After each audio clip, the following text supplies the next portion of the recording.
Your thoughts tell me that you still have doubts about me. Did you ask to meet here so I could clear up some of your doubts? Greetings, Lady Yao Guang. Being able to hear others' thoughts anytime. This tuning ability sure comes in handy.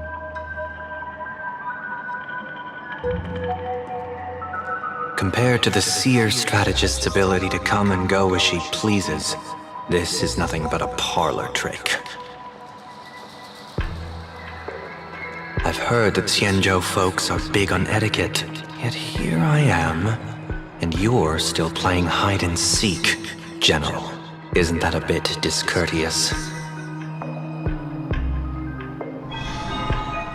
Sorry. I have this old problem of suddenly disappearing. It's really something beyond my control.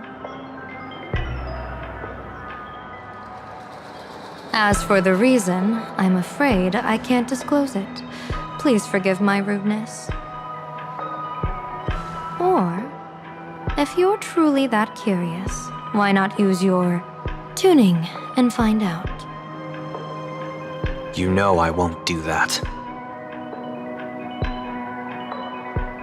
Besides, I couldn't even if I wanted to right now. Couldn't.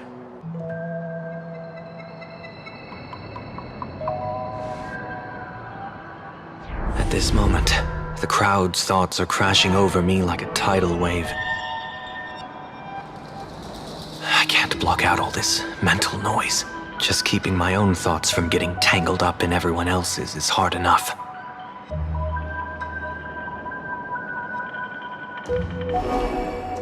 I see. So that's why. When you were speaking with Miss Himiko earlier, I accidentally intruded on your private conversation.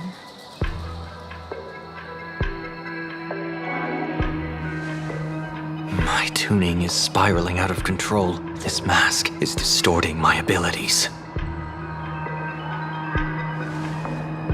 I see it differently. The loss of control is temporary. That mask is amplifying your power.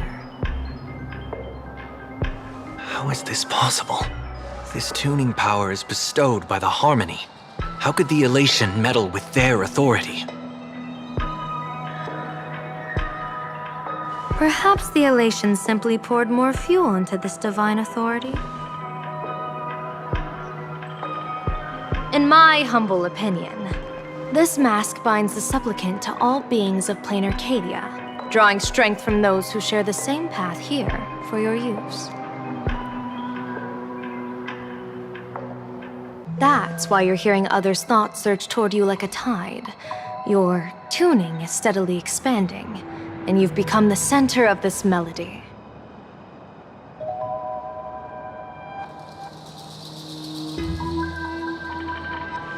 You sure gave me quite the gift, General. But why would such a precious gift be placed on my face? I need an honest answer.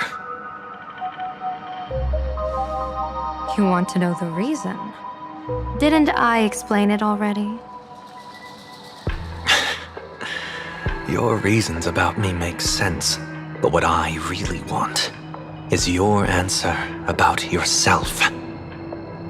General of the Yuchue, who sees into the future, why not wear the mask yourself and personally step into the fray with its power?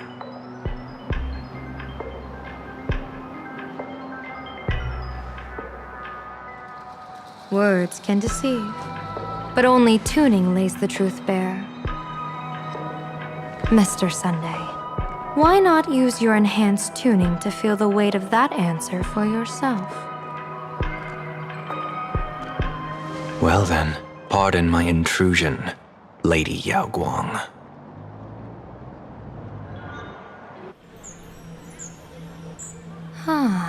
So this bird on my shoulder is the manifestation of the tuning's resonance? Exactly. And these symbols I see floating above people's heads would be the weal and woe signs you mentioned, General? That's right. To become an Arbiter General, one must undergo 3 ceremonies. the rainbow ordainment, the rainbow's gaze, and the bestowal of Spiritus. Only then can one truly take up the mantle and live up to the title. When I was appointed as the Yuchue's general, I was bestowed with the rainbow Spiritus called Kalachakra Sky Plume, which represents the vision of the hunt among the 7 aspects of the rainbow, a symbol of foresight, verdict, and self-discipline. Thanks to that, I gained the Eye of Ishvara, which allows me to read the flow of destiny. Since the day I arrived on this world, every person I've seen bore a crimson woe sign above their head, without exception. Within days at most, a catastrophic disaster will befall this place.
So, that red glow rising from the edge of the city is...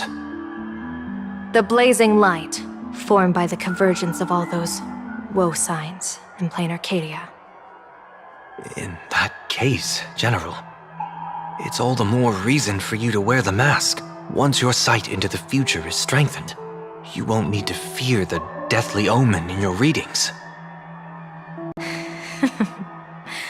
Mr. Sunday, have you heard the diviner's iron law? Never divine the same matter twice. In Penacony, diviners also warn clients beforehand. You can't ask for another spread just because you dislike the result. There's a reason for that, isn't there? Divining the future is, in essence, a form of observation and calculation. It's an interference with the future. Each reading drives the murky future towards a definite outcome, a collapsed quantum state, even if that outcome isn't to one's liking. To be honest, when I set out for Plain Arcadia, I had fully intended to personally participate in the Phantasmoon Games. But the moment I laid hands on the mask, I understood the consequences of wearing it. Once this miraculous item is donned, the Eye of Ishvara would transcend mere sight and permeate throughout this realm. The Kalachakra Sky Plume would predict the future of all beings at tens of billions of instances per second. You're saying that simply by your observation, our future would become fixed. Indeed, just like how the Wisdom Walker expounded the way of destiny, anchoring the fated moments. If I wore the mask, I would become the noose of Plain Arcadia, and I would personally anchor a destiny that drives us all into a bottomless darkness. We will become locked in a dead end, with not a shred of hope for salvation. Close one. I passed the trial. There's still a sliver of hope in this round.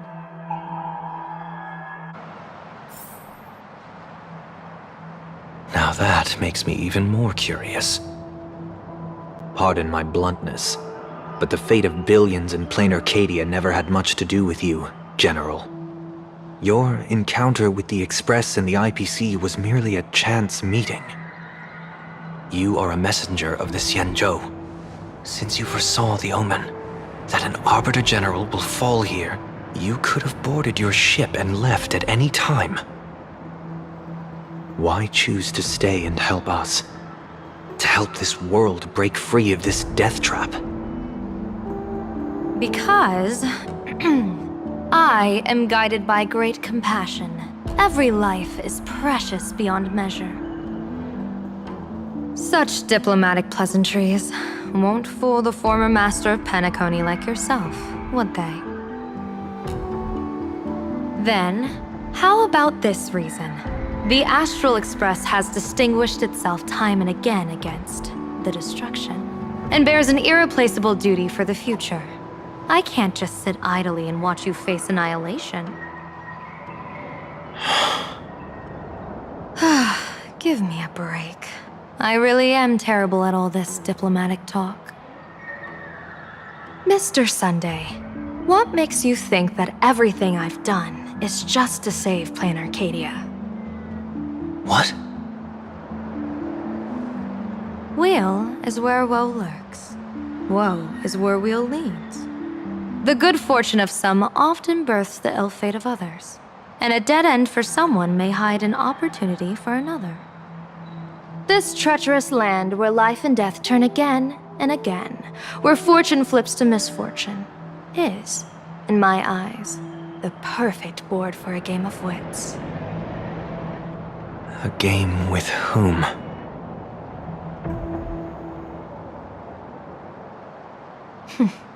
With the gods. Mr. Sunday, have you heard of the Battle of the Fenghu 30 years ago? I've heard rumors of that war, but not the details.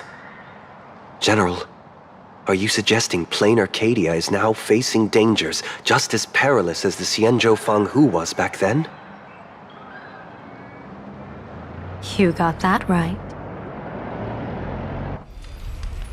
30 years ago, the Abundance Axis broke our lines and invaded the Fenghu homeland. The abominations awakened, intending to sink the Xianzhou Fenghu. With no other options, the Alliance staked everything on my Junior Soar's plan to operate the astronomical observation device, the Cloud Peer Telescope, to signal the rainbow for aid, using their Lux Arrow to strike down the Demon Star. Whoever operated the Cloud Peer Telescope would not return. It was to be a one-way trip. So, you're Junior Soar. You guessed wrong. The one who offered his life was my master, who taught me divination.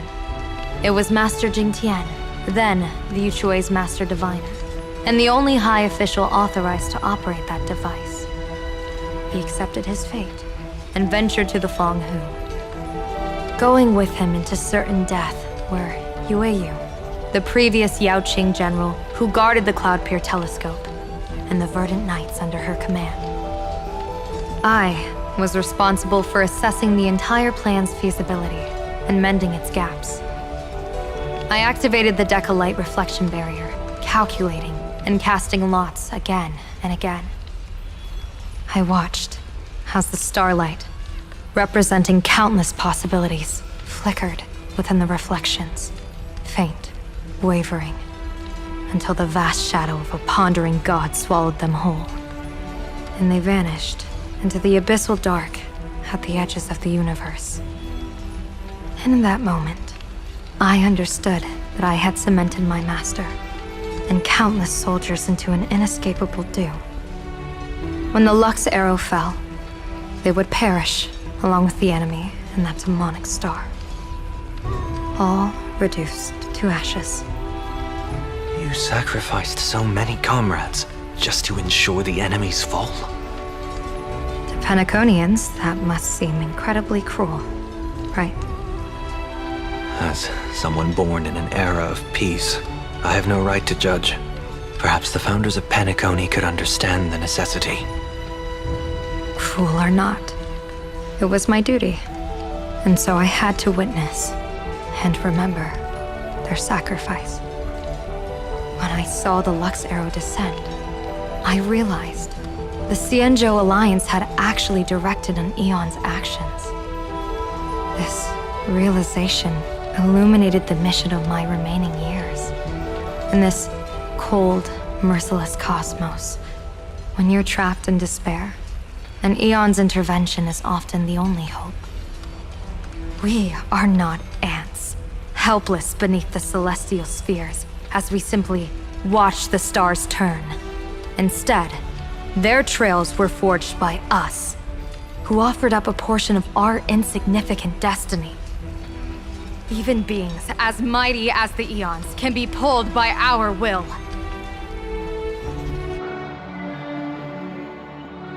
Is this what you want to do in plain Arcadia? Indeed. I will seize those starlights of possibility I once buried with my own hands. Just like the Battle of the Fong Hu 30 years ago. An Arbiter General will fall, and an Aeon will descend. I will forge the destined death into wagers and game pieces, and invite the god who delights in meddling with destiny to sit at my table. This time, I will invite them into my calculations, to draw a great wheel for the cosmos' future. Mr. Sunday, surely you can understand this mad idea of mine, having once reached the divine throne of order yourself.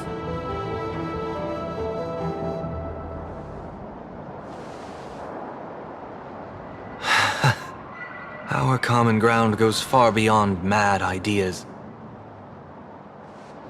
But I was reviving a god who already lay dead and buried in the infinite dark. General, how can you be sure that the most capricious Aeon would be led by your fancy?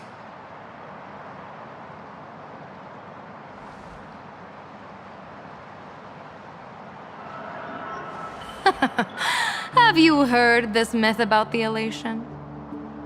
They say Ahab once climbed to the highest bough of the Tree of Existence.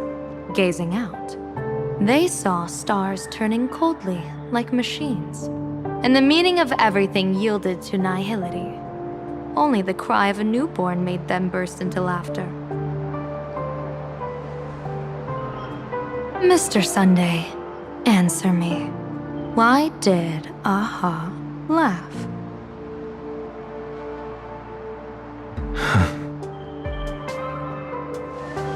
I think it's because they finally saw an audience arrive at this long, empty stage we call the universe.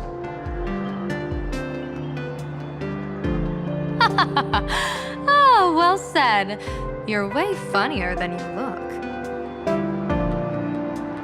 As divination teaches, heaven creates 49 paths. Humans find the one unseen. We are the greatest variable this blind, mindless universe can produce. The universe and the gods set riddles for us, and we shall give them a surprise. An answer beyond the finality. Ah, looks like it's about time. Don't tell me you're disappearing without a goodbye again, General. No. This time, we will set our eyes on the same place and carve a sliver of possibility out of destiny with our own sight. Could you be talking about the school where Himiko and the others went? Yes. The crimson light there pierces the sky today, marking it as a locus of woe. The Arcadia's first calamity will erupt there. I should have asked you to give them a few secret strategies before they left. Forget it. The stuff in those pouches is all harmless banter anyway. We should let them off the hook.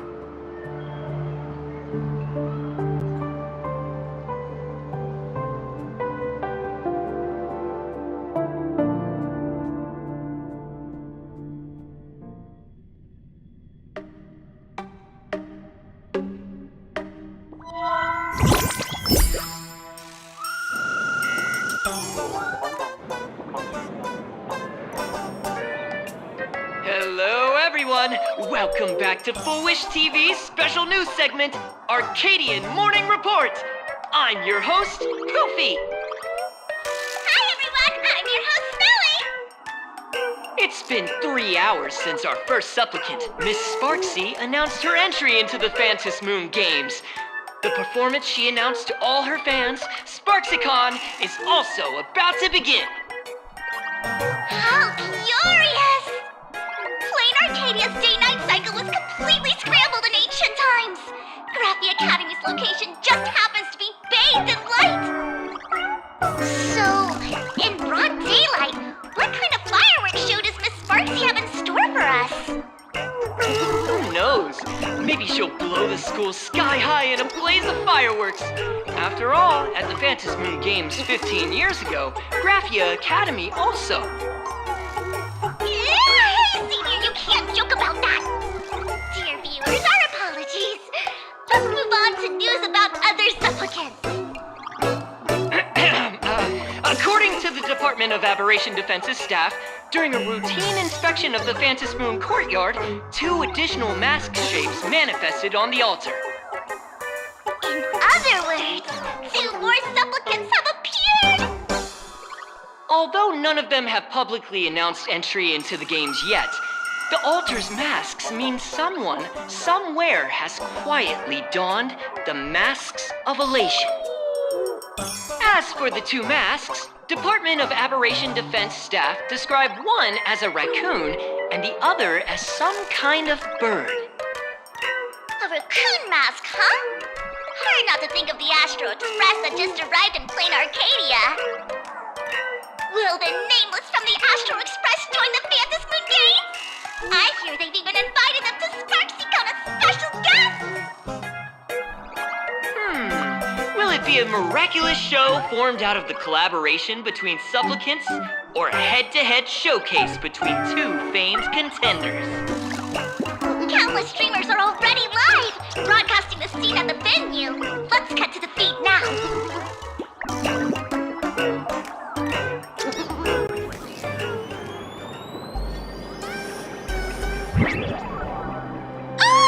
Look! It's the Nameless from the Astral Express! One girl, 1,000 faces. 1,000 faces, one girl. Welcome to the SparksyCon live broadcast. Dear lovely fans, please be patient. SparksyCon is about to begin. This horror stream is about to end. Time for you all to log off. That woman has Miss Sparksy's face. What a pathetic imitation. What? My face is the original! Miss Sparksy's face alone is the greatest masterpiece in the world! Everyone should listen to her sweet voice and gaze upon her adorable face! I shall become Miss Sparksy! We offer everything to Miss Sparksy. Sparksycle! Sparksycle! Sparksycle! Sparksycle! Sparksycle! My eyes!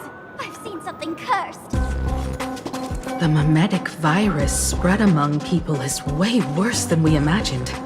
There are walking Sparksy shrooms growing on the ground. I bet we'll all end up with Sparksy, or rather Sparkle faces before we can get very far. Are we really using that? If we don't take down that imposter before the virus hits, we'll all be monkeys in the jungle.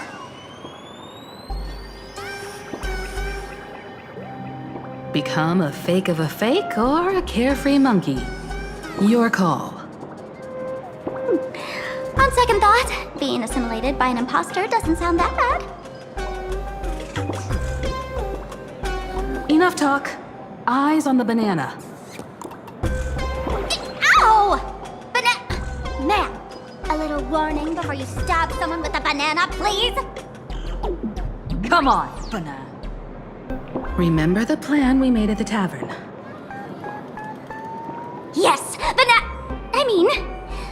we dig out the imaginated painting Sparksy hid, and use waves to give Graphia Academy a good banana wash over. But what if that imposter figures it out? Just try to keep her busy and buy us some time.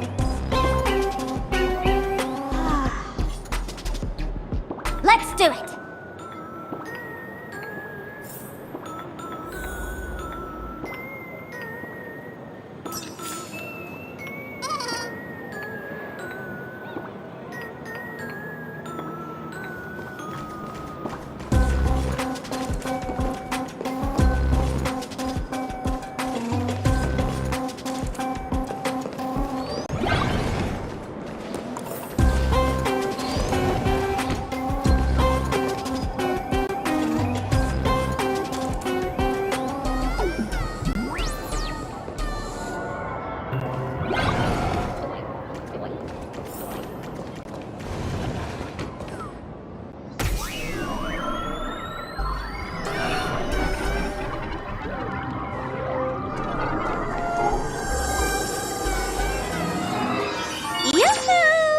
Welcome, dear guests.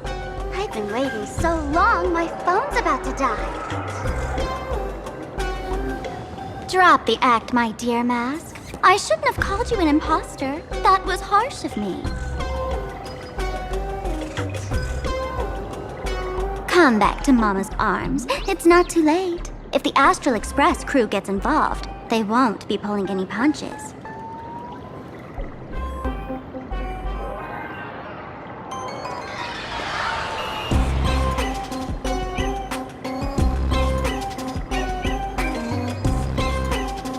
Of course I get it. Surrendering now would ruin the stage you so carefully set. Total buzzkill, right?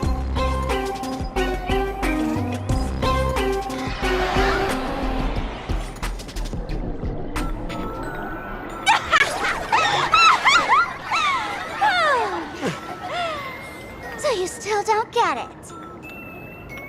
The worst thing an actor should do is be tied down to one type of role.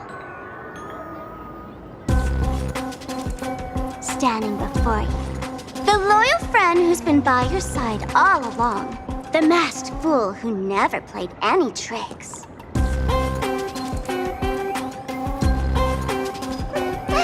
She is actually the old mask I have shed.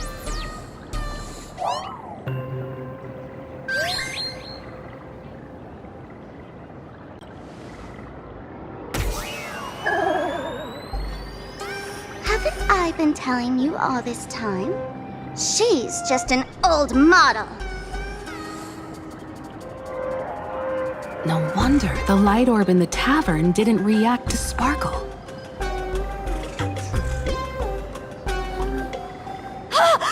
For real? That explanation is kinda awesome.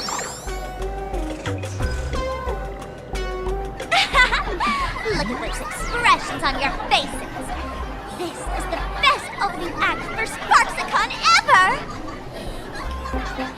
I shed that old mask, and with it, the weak, timid, all too human me.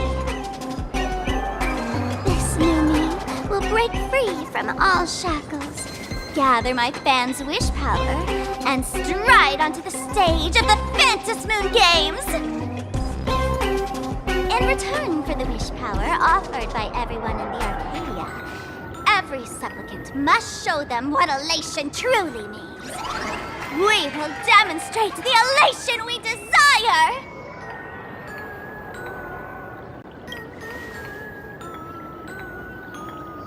There's no coercion involved anywhere in this. It's a simple yes or no, like scrolling to the bottom of the terms of service.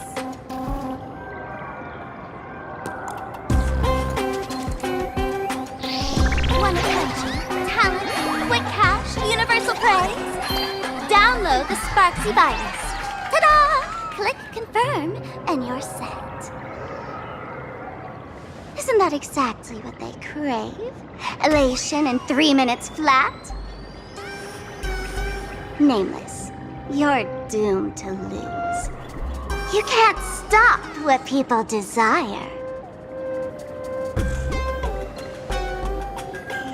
We can't stop their desire. But in this stream, we'll show this Arcadia world another possibility. What did you just say? We'll show everyone watching the live stream the elation of the Astral Express.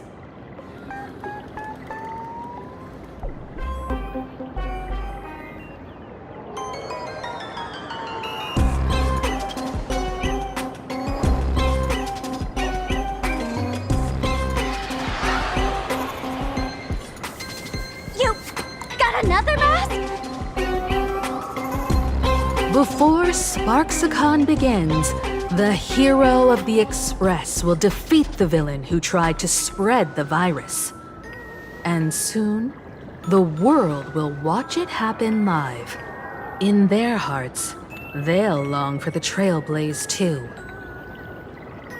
You were never the only option for the audience, Sparksy.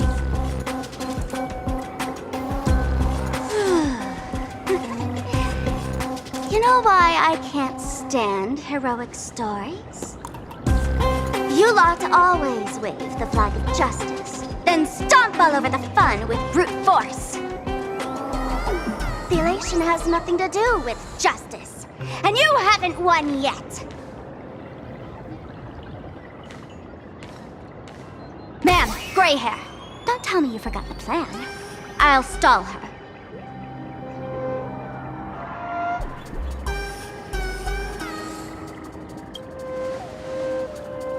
We don't have much time left, do we? I'm trying to give us better odds of winning here.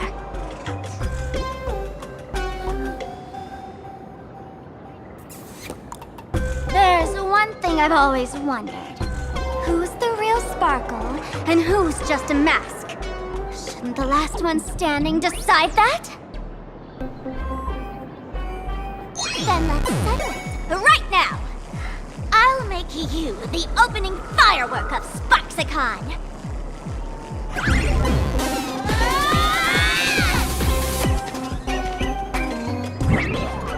Unbelievable! A girl who looks exactly like Miss Sparksy just rushed in and started throwing punches! Could she be a high-grade lookalike rival? Looks like when it comes to top-tier V-Streamer wars, the fanciest fights are fought the old-fashioned way.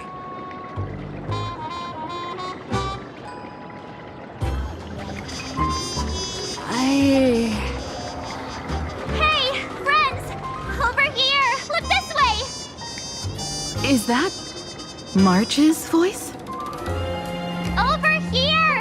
Mr. Yang and I are in the art classroom! While Sparkle keeps her busy, let's regroup with March first.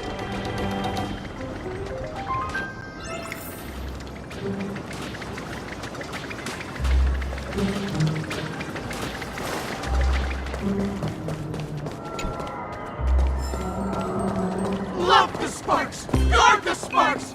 Never fear the dark! What kind of trash rhyming is that?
Move this platform, and you should be able to get up there.